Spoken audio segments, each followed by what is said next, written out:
Welcome to the Sensory Overload Show, and welcome to the edge of your seat. Let's go. Let's go. Rebecca Dean, are you my host or my guest or What kind of silly question is that? You're Obviously, I'm your co-host. my co-host? And do you want to take the little crumb from under your eye? Because it's just bothering me. I won't be able to focus. There you go. Sorry. Okay, you know how I am. Yeah. Okay. I'm your co-host, Rebecca Dean. And a beautiful one at that. Yes. Thank you. And by the way, thank you everybody for your emails. About 5 of you started out with how beautiful my wife is. Nobody said anything about me. Like, hey, Troy, you've got an amazing voice. I try. I know. Okay, so before we jump into anything, Yes. I have to talk about an industry in America that is by far and away the largest industry. It gets the least appreciation, but if that industry ever shuts down, this country, as we know it, will cease to exist. It's industry mom. I just have to take a second here, and believe me, I'm not looking for brownie points or anything. I think you are. Today I had a realization that there's one job in this world I can't do. Everybody's like, Troy, you can do anything. No, I can't. I could never be a mom or a woman. And here's why. And every guy that's listening to this right now, and I'm going to make this as quick as I can, will understand it because I finally put it all together after 59 years this morning when I finally walked into the kitchen. I came into the kitchen after, now all the guys are going to say, this guy's a sissy. My wife every morning, instead of just waking me up and say, hey, honey, let's go, she gets out of bed every morning, 5:30, takes the baby, takes Jolene, brings her in the kitchen, makes some breakfast. Stop me if I'm wrong anywhere. Then, about 25 minutes after that, she'll come into the bedroom with a cup of coffee, and she always props it up between the pillows for me. And I always get With some cookies. With some cookies every morning. And I get this little pat on the butt. It's like, come on, honey, it's time to go. And I realized how lucky I had it this morning. Then I walk into the kitchen, and you're cooking pancakes for one, eggs for the other, doing something special for the older kids before their school starts. Yes. And then I'm sitting at my desk feeling bad about how much she does in the morning. And what do you bring me as usual? My breakfast and coffee at my desk. And, I'm a mom. And I'm sitting there knowing that we're going to do this podcast today. And I just want to say this. This ain't even the end of what I want to say. It's the reason none of us guys could be a woman or a mom is because everything you do gets undone. The meals you make, gone, left with the mess. The beds you make, messed up, got to be done the next day. The piles of laundry I see you do. At 2 o'clock in the morning. Yeah, they come back. You get to do them again. A guy needs to build a building and be able to stand back and say, look what I did. I mean, I was a mason. I was a builder. I know at the end of the day I have to stand back and say, that's going to stand forever. I don't know what a mom builds that she stands on, but yet she's the strongest thing in her life. So, industry mom, I hope every dad takes a minute and just appreciates you for what you are, who you are, and where you are.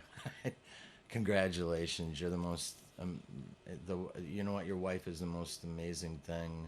Oh, you are trying to score brownie No, points. I'm just telling you. Okay, now well, but thank you. Thank you. I welcome. love being a mom. You know, I had that so much on my plate for 10 years of working hard.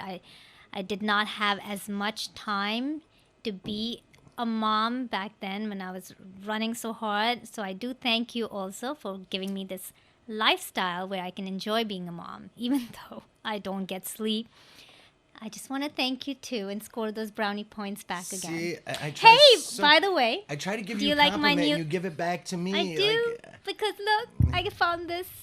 We go together like hot chocolate and marshmallows. I thought it would be so cute with, you know, your whole Christmas theme and everything. I love And you love hot Christmas. chocolate and marshmallows. I don't, but you do, and you make it for the kids. But I Here's, just thought it could add to our collection in before our we roll with family. the show, what is still standing up in our living room? Our Christmas Our tree. Christmas tree. We never take it down. This year, I said we are not taking it down. Our other ones too. We decorate them for Easter, Yes. Halloween, Yes. Thanksgiving, We Christmas. love our Easter trees, our Halloween trees, our just standing over there lonely on Honey, the side if the camera tree. guys look close enough, our Christmas lights are still. We turn on our Christmas lights Yes. at night. It's just that happy time It that it's does. hard to get away from. Kids Okay. love it. Okay, before we get into the phone calls, just out of curiosity, that hot chocolate and marshmallow, Which one are you? Come on. You're the hot chocolate. Dark. Oh. Okay, on with the show. Let's not go there, okay? We I'll be have to go live I'm the soon. So marshmallow let's man. and Okay. this is unedited. So let's stick to what we are talking about is our sensory overload. So I mean there are days when I'm sensory overloaded from everything that I've done, and when my teenage daughter comes in and asks me a question, I'm like and I have to just take a deep breath. And that's the one with the sensory processing, and I just have to remind myself, just breathe. And I'm like, where is my net swing? Why isn't it by the door? Because I love just sitting in there to calm myself down. That was my happy place. Where is it? Isn't it a wonderful feeling? You get in there, kind of like stretches your body. Yes. And just, it's like laying on That a is cloud the with zero best thing you friction. created. And Thank to you. share the story about that parent, how it came about on our first episode, I was did share just that. a reminder of like how amazing I think you are. Thank you. That was the first net swing millions of net swings ago. It's my favorite one. I do all my treatments in there. That's my Let's go. piece of therapy equipment that is the most effective among many. My Okay. speech kids, my OT kids, everything, reading, writing, everything I've done in that net swing. Yeah, it's one of Sleep it's one of the too. things I love most about you is because you just said it's my to go. It's go to, honey. It's go to. it's. I think I it's established off- that in episode 2 that my I know. English is not as It's as, like when you say when you now I'm mean to losing say, "I'll believe it when I see it." You always say, "I'll see it when I believe it," and it just drives me crazy. I do that for you just to get a kick out of that. But I think do it's- say that I see it. Baby is so cute. I love Thank it. you. Talking about cute, I know I usually do it at the end, but I have San Diego, California, and it reminded me of our trip we took out there. I forget what clinic, because we've done so many in the past, but it was one of my favorite A correction, trips. it wasn't a clinic that time. You won the Asian Woman of the Year award. Oh, is that why we were thing. there? Yeah. Jeez.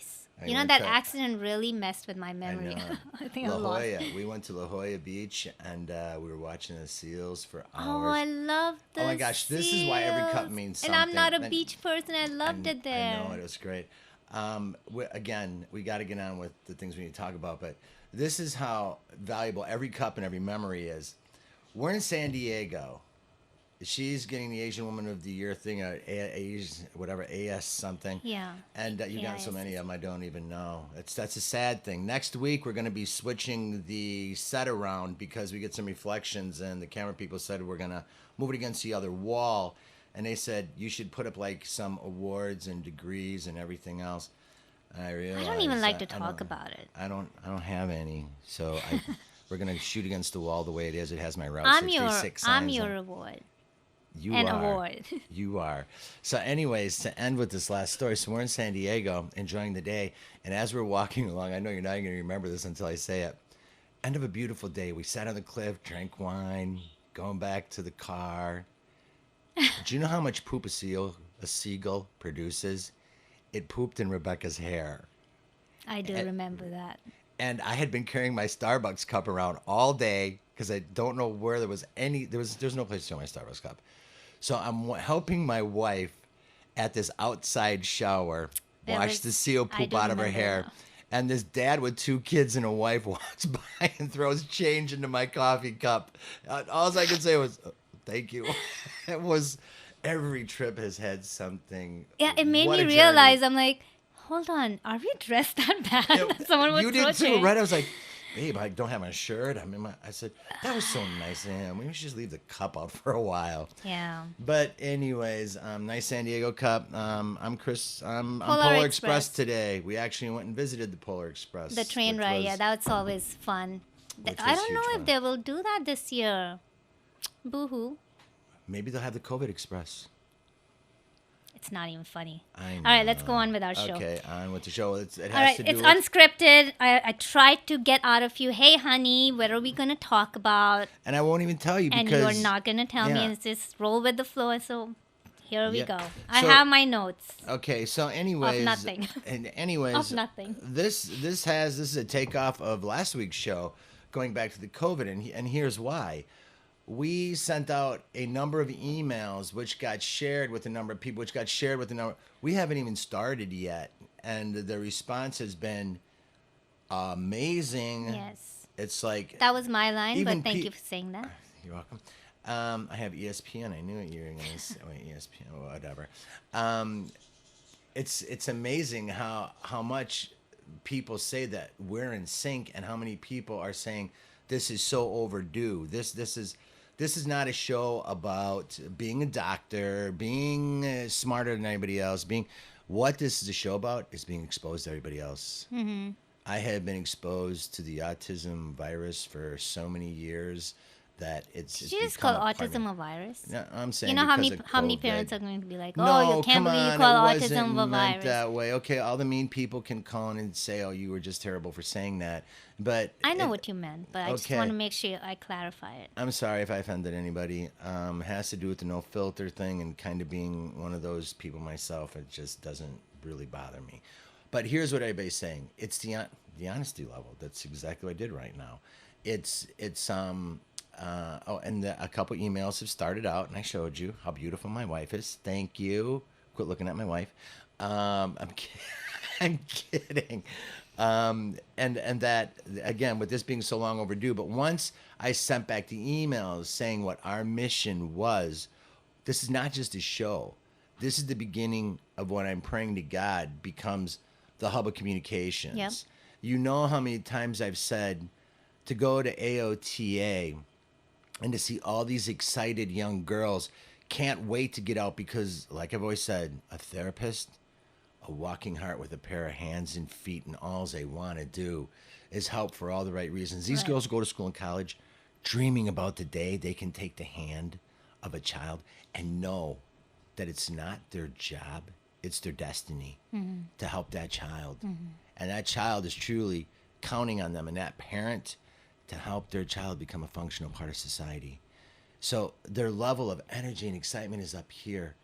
And then you see them 4 years later coming through with the clinics that they're a slave of.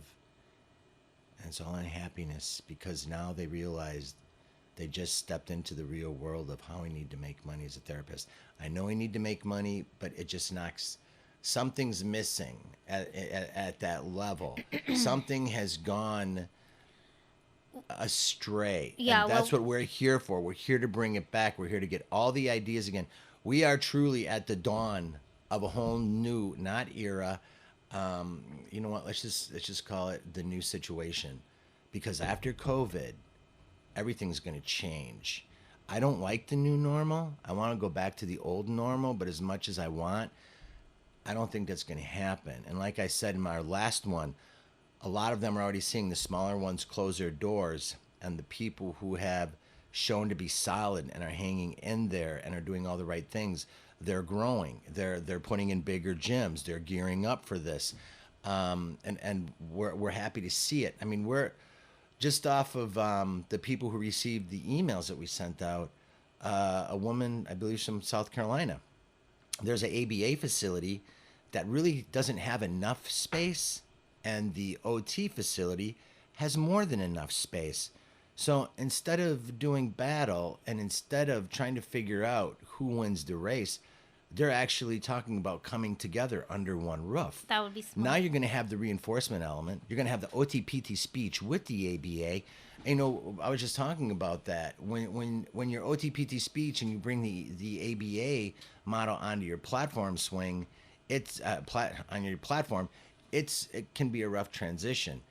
But if you're ABA and that's what you're experiencing, you're bringing OTPT speech on, it's a rougher transition. Yeah, you know Because what now you're seeing the soft, warm, and fuzzy. Right. And ABA is definitely that applied behavior, you know, and not because there's less heart in ABA, it's just the sternness that they approach with and they present with. I think that industry is changing, and I know that's the image they've had. We've heard it from parents, we've heard it from other therapists about how the behavior program can run or used to run, but it's changing.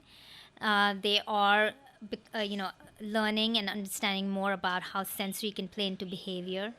They are looking into adding a sensory gym because they are not just using it as a reward, but they're using it for addressing some of the skills. I think that shift is happening from an OT, being an OT. Obviously, they're coming into our not to be territorial, but into our niche of what we treat, and we have been treating sensory integration. But there's a, if we can all come together and treat the child, whether you're an OT, speech, and everything, that's what should matter. The other thing, what you were just referring to, it's beautiful to see that they are such as this these therapists, the ABA and the OT or the speech coming together as partners without changing ownership of their individual company, coming together to provide services and share the sensory space, probably to give it a one-stop place for the parents to come to, right? That's also a good thing versus some of them are shutting down because they are only one discipline and can't keep up, and nor do they know how to partner with the right people to trust to move and give more services, nor do they have the resources to expand on bringing on OT or AB, or just don't know how to. Right. So partnering is not a bad way to move forward to provide one stop for the parents to help the community. Right. And here's what I want to say about that. When you said people that they can trust in partnering, and then we're going to jump back into a number of other things that have happened this week on the phone, which I feel are very, not pivotal, just important to touch base on. Seed for thought for a lot of people. Eric, what's his last name? We just did his James. Eric James. What a guy, full of heart. Yeah, a business. He reminds me so much of Sherman Atkins, but at different Yes. levels. And neither one of those two gentlemen, and this is where this industry I truly feel is going, with organizers and enablers. A therapist who tries to become a clinic and wants to be the bookkeeper, the accountant, the janitor, the secretary, that's a recipe for failure. We know that. You have to, what I've always said, pick 3 things in your company and be the best at them, but have a general knowledge of how everything works, even if Right. you're looking at a flow sheet or a performance at the end of the month. With people like Mr. James, or I'm just going to call him Eric, and Sherman, these people come from the business world, the real business, one from Wall Street, one from banking, and they have built huge companies, successful companies. Tell me how many people are out there who have the right heart, the right attitude, and for all of that, an equated amount in lack of knowledge. They don't know how to get it off the ground. They don't know how to finance it. Well, they don't teach business or any aspect of finances or anything like that in therapy school as an occupational therapist, or when I was in the PT program. They don't touch on any of that. You don't gain on how to set up your clinic or start a business, any of that, right? Right. So yes, we do have to, I'm saying we as therapists have to be the janitor, the accountant, the everything initially. And I have to disagree with you. I mean, like, Cut. I'm kidding. I have to disagree with you because I was all of that when I started my clinics. And I was But that for a you- very, very long time. But you are you. But okay, but what I did do was go out and take those business classes, not to school per se, but joined groups like the Business Council regionally, just to learn from other successful entrepreneurs who have successful businesses, learn from their mistakes. Because I mean, going back to school, when I was looking into it, I'm like, they're going to give me the basics of it. They will not tell me all the failures that can come through it and how people overcame it. I want to know what are all the failures you can, be exposed to while running a business, and how these successful business owners have already overcome it. They've come up with some sort of solution to help move forward from whatever, instead of just giving in. And that's why, to me, like, my source was having these mentors in these organizations. But a lot of and the reason why I joined that versus I tried to reach out to other already established clinic therapist owners, and it's going to go back to it. They don't want to share They do not information. want to share their recipe of their success, or how, even the basic stuff. They don't want to welcome you into your clinic into their clinic to even see how you're set up. It was so sad. And Well, let when me I ask you had a my question about your I did. I welcomed anyone and everyone.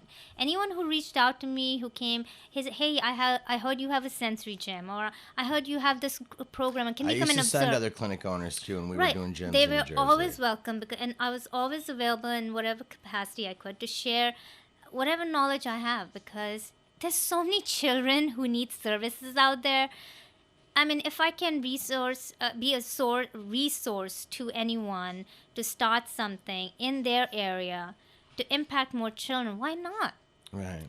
And I think that's why this podcast is also important to me, because as these questions are coming up to us, whatever knowledge we have from a business standpoint on how to, wise, where, whatever it may be, this is what I'm experiencing. What did others do? We can at least share not just our experience, but share from other business owners who are existing, who are friends, who want to share that as well. They want to help us create this community on this podcast to help more therapists make more Oh impact. yeah, Or that parents. is the biggest response. Parents This is too. so long overdue, because when I tell them what the ultimate goal is here, and I put it in my email, could you imagine a place where you could actually come and find help and get help for free? Can you imagine a place that the words or what you have to say actually gets listened to and people get behind and those words become reality? Yeah. Could you imagine a place that becomes so strong in the way it puts itself out there and with such confidence that therapists are now willing to register their name with us for clinics all over the country who are looking for them?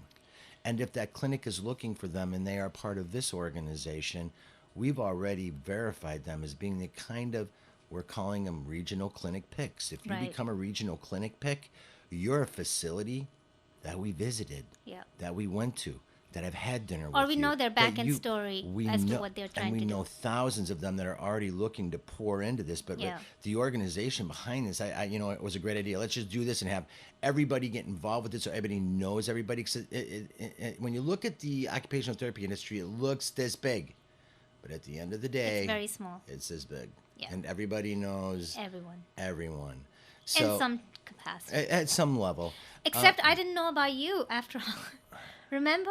It was 2 years after I was with you that I'm like, hold on, are you the Oh, same Troy Pefferly that has been in all of those OT books, with the swings and everything? Almanac, catalogs, and I everything had else. no idea that was you. quick spin-off story. We were at AOTA, and you were introducing me to people like I was supposed to be impressed, and people were like, "Hey, Troy, how you doing?" She goes, Yeah. wait, you're that Playaway. You're Troy Pefferly from Playaway. Yeah, I had no idea. I'm like, why Because do I didn't people talk know about you? because I didn't talk about myself. You know how I am. I wanted you to fall in love for me, the homeless guy who just needed a place to stay. And you took me. I remember it was raining that night. And I was. Oh wait, Is that was a this- movie. is that a Forget it. dream? That wasn't a movie. Forget it. Yeah. No, but it was pretty. I remember that AOTA event. Here I am introducing you, and everyone seems to know you, and then there's someone. I'm not gonna mention her, but she's quite known in our OT industry. She's like, oh, the Playaway boy. Yeah. I'm like, hold on, I'm not sure if this is a good thing or a bad thing. It was I'm Playaway like, boy. okay, this is gonna be a good reputation for me. And I'm like, I'm not sure. Okay. All right. Anyway, so I'm so glad that we are going to have this platform, like you said, for free, to share information, help anyone out there, therapists, parents who want to start, a therapy place or an open play facility. Use us as a resource or contact us that we can help you connect with other moms, therapists who have done that through our free consultation as well. There will be no charge for what we do. There'll be services, like I was saying, with what Eric does and other people that I know in this industry. If they create a partnership or a business deal with other people who are looking to have a school that is exclusively for kids with exceptional needs, and me, I'm all in for that. And I'm not going to go off on a tangent because this is when we actually go live, and I want to get the response of everybody. I am so for and against and neutral on facilities that are completely with children with exceptional needs. Here's why I am for it. Because let's say that we have teachers that are angels in schools. Children are children. And as parents, we teach them how to look at things that are different and how to point at them and how to stay away from them. So these kids that come to school in an inclusion situation, they're made fun of. They're even when they leave the room for that short time to get their therapy, they come back and like, oh look, there's Johnny. He just came out. We're not even going to use words or anything. But then in totally inclusive school, how do they ever learn how to mentally adjust themselves? How to adapt? How can they become part of that society where they need to fit in? Because Yeah. if you think school is tough, Life wait is till you tough. get a job Burger King, and it's really gonna get tough. People are ruthless, Yeah. and if they find your weakness, they attack it. Mm-hmm. You know, so I waffle. I mean, that's with I don't anyone, waffle. special needs or no special needs. That's just the human nature Right. of anyone attacking anyone with any weak points, right? Right. Well, and you know me, I'm not a waffler, but I'm a realist. And it really is hard unless you're able to talk out of both sides of your face, which I just sounded like I did, because I'm for this and against this, and I have pros and cons with this and pros and cons with that. But that's only because I'm speaking completely from my heart. I mean, this is how I feel. I want these kids protected in an environment to where they feel safe with everybody who's kind of the same, but yet then we throw them out in the real world where they haven't been exposed to what people are really like. That's like walking Yeah, down the you know middle of the what? highway. You're gonna get That hit. that transition from high school into adulthood, into work environment, even with all the pre-vocational programs out there, there's still such a big gap. I mean, we hear stories after stories of how our kids are not ready to be out in the real world. Everything that they invested in um, just is still not getting them prepped for what is to be when they are trying to find a job. Once they graduate or move on to the next step, there's still a missing. There's a lot of work to do in that age group. That's why it's so important to start with the younger ones and start building their foundation and really impact. I always told you, to me, when we installed it in that preschool, that 3.5, 4, 5, 6, 7 year of age group is so important to start tackling and working on the skills and trying to make a change, because once that skill set is set, not that it cannot be changed, it's harder to change it past like 7.5, 8. So writing skills, reading skills, whatever it may be, sensory processing, really investing into that child and working on all of their foundational deficits, uh, to help them be more regular or normal, is so important within that age group. That's why I always, any child or any parent that has young kids, I'm like, get the gym, get a home reinforcement program, give it your all. I mean, the some of our parents like Ralph, they and the I forget the other parent's name, but they had their child in everything, and they got the home sensory gym, and now they're reinforcing, and then they had a therapist come to their house too when they could not go to the clinic, and then you during their downtime with the siblings working on reinforcing all of those skills, they started seeing that progress in that child's development, which is so important, and change whatever skill level they were at for about a year or so, still working on, they progress. Right. You really are smart. Thanks for letting me be. I'm happy to be a part of this. Really Honey, smart. What did I say that was smart? I'm just talking about like the everything what. you just said, I could have listened to you talk for hours. No, But I mean, again, I saw it. I've Right. lived it with my own child, and I mean, those are the kiddos that I love treating. I mean, you saw that as I phased out and hired more therapists, my my caseload became the really severely autistic children, or children who just no one else wanted to treat because of their behaviors. They were my best students, right. and they were my best teachers. They Okay. taught me so much. Right. Let's. How much time do we have left in this session? Oh wait, yeah, Oh, actually, we got plenty of time. we have 10 minutes. Okay, we're gonna use every one of Wow. them. I know. Here's what I am going to get at then, and because these are all live podcasts, and what I'm going to hit on right now is going to be probably a full podcast.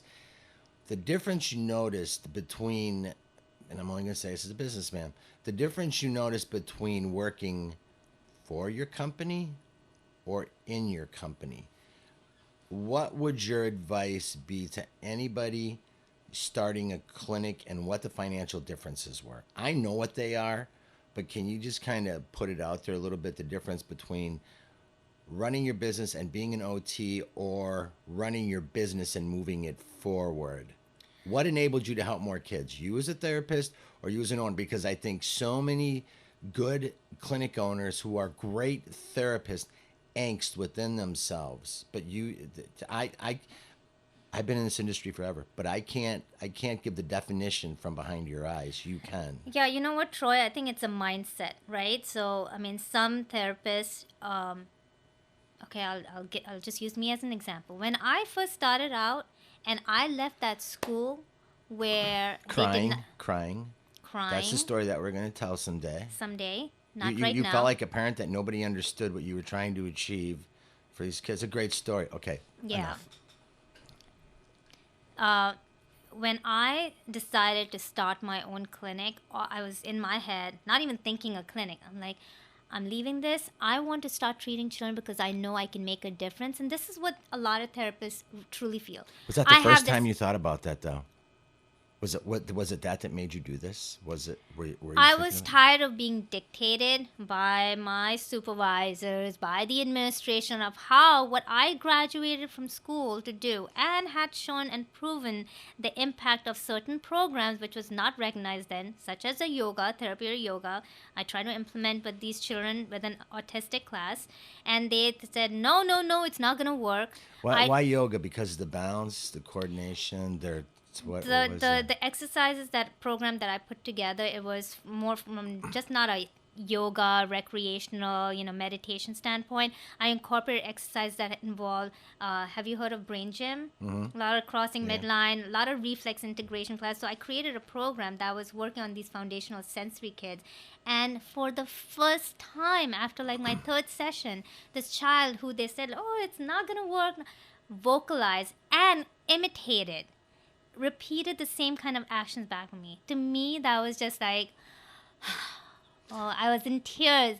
And the local She papers. does cry when she does the littlest things that improve a child. I record it. Go ahead. And the local papers came, and the teachers saw that and told the local papers. They came and did a story on it. And obviously, the teacher, who was such an advocate of behavior. Protocol. Yeah. Well, protocol. Well, she was more of an ABA. That's a whole nother story. But she means that in a good way. Good way. Okay.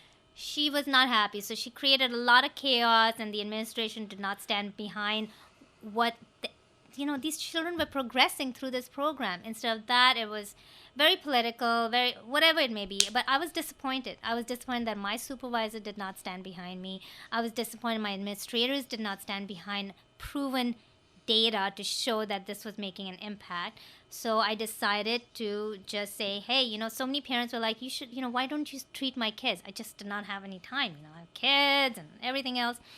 I'm like, I'm just going to start my own clinic and start seeing kids and making a difference. So what my point is that when you are starting out as a clinic owner, you're not thinking always long term. You're going to grow it into multiple facilities, or you're going to hire more than therapists. It was just going to be me and the kids that I see one-on-one, be the janitor, be the accountant, be the biller, everything. You were right? angry when you left, because if you weren't thinking of step 2 and step Well, I was 3 and the also pregnant. possibility of failure, your hormones were all over the place. And okay. So but go ahead. No, what were you saying?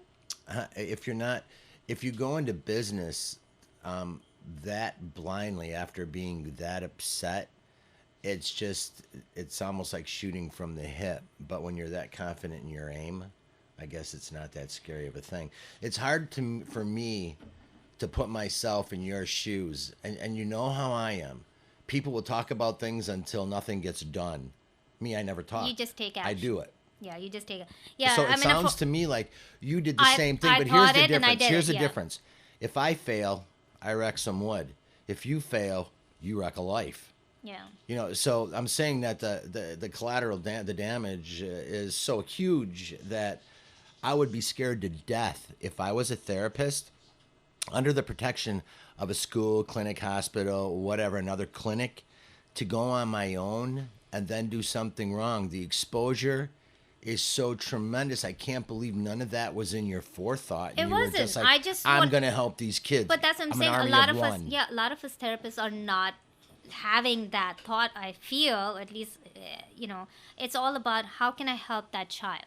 Well, young lady, let me tell you this. That does not make good business sense. I You're going to have to understand leave that. this I bank. learned You're that. going to have to leave this bank, and we're not going to borrow you any money because this is ridiculous. I learned that the hard way too, Troy. That's why I can come from that, aspect where sometimes therapists are not. I did not think it was going to be a business. When I started seeing the child, I still did not think I owned a business. When I started making, got my first contract in the school, I did not think of myself as a business owner. It was not until my third year, and I'm like, oh my God, we just secured the biggest contract in New Jersey. I was like, And how did you? what how are we did- going to Wait a do? second. How did that happen, Rebecca? I can't. Did it happen because you were sitting in your office, or were you marketing your business? Did you free up some time by getting your? Did Yes. someone close on So- those so schools to- for you? that's what I was- Let me ask this for Listen. all the audience out there, and I got to ask this question to everybody face to face. Do you know how many therapists of you are out there right now? I have no idea you're going to be a clinic owner in the up and coming years. You might not even be thinking about it, just like her. So it's not a plan; it's a situation and a realization Well, I that took- ignites that fire. Right. So the situation was there was a need. People were asking me for services. I decided to take on, just think it and do it. I was like, okay, I'm going to start seeing a child. And then I realized there's a lot of kids on my caseload. And the only way I can go out and impact more children is to market. And I'm the best marketer, me, myself, and I, right?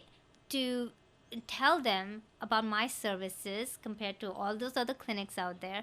So I did have to free up time. I did have to hire other therapists. I did have to train them and teach them the protocols I wanted them to follow, Bingo. to be able to treat the way I would, because I could not physically be there. Because if I'm there treating every child, I could not be out there growing my, growing my practice to impact more children. So to go back to I what need you were a mental saying. identification break here really quick because people are going to miss it if you don't stop. So what you're telling me is that, how do I say this with what you just said? If you would have continued to treat as a therapist, working with kids that you were passionate about, would have you ever landed that first school contract? Would have you ever been able to train other therapists that absolutely loved you, admired your techniques? Getting on the floor and playing. I've never seen anybody get on the floor and play with kids as much as you have. You become a kid. But let me ask you a question.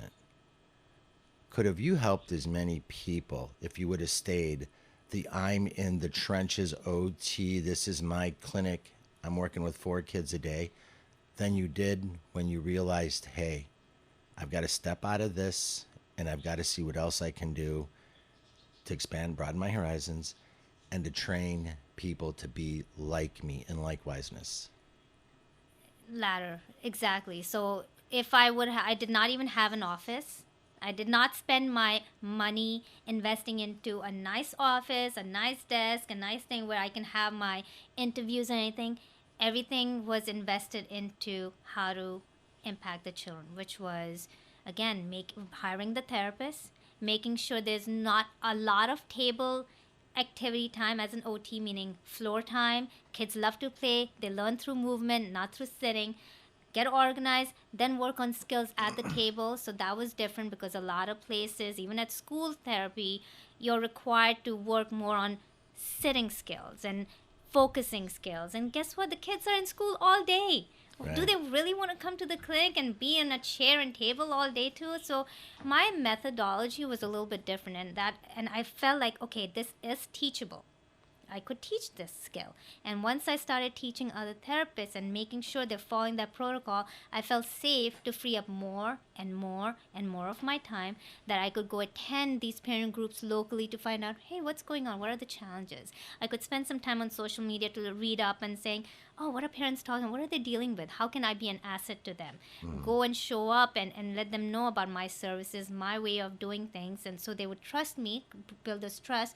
Same with the school districts, letting them know why my services or my therapist that I'm hiring, that I'm going to be training with certain methodology, maybe a little bit different, but still school-based, more functional, is going to benefit them. How it's going to save them money. But I would not have been able to do that if I did not scale back on A, treating individually, B, hiring an accountant finally, C, making sure I can delegate by hiring a skilled receptionist who knows how to follow my protocols of the cleaning, the janitorial stuff, as you're saying, the billing, the answering the calls, and making sure they build trusting relationships, not just taking a call and like, oh yeah, let's do a sales. No, building relationships is all about getting to know our families and our customers. And I think we do that at Fun Factory too. But yeah, you can't impact unless you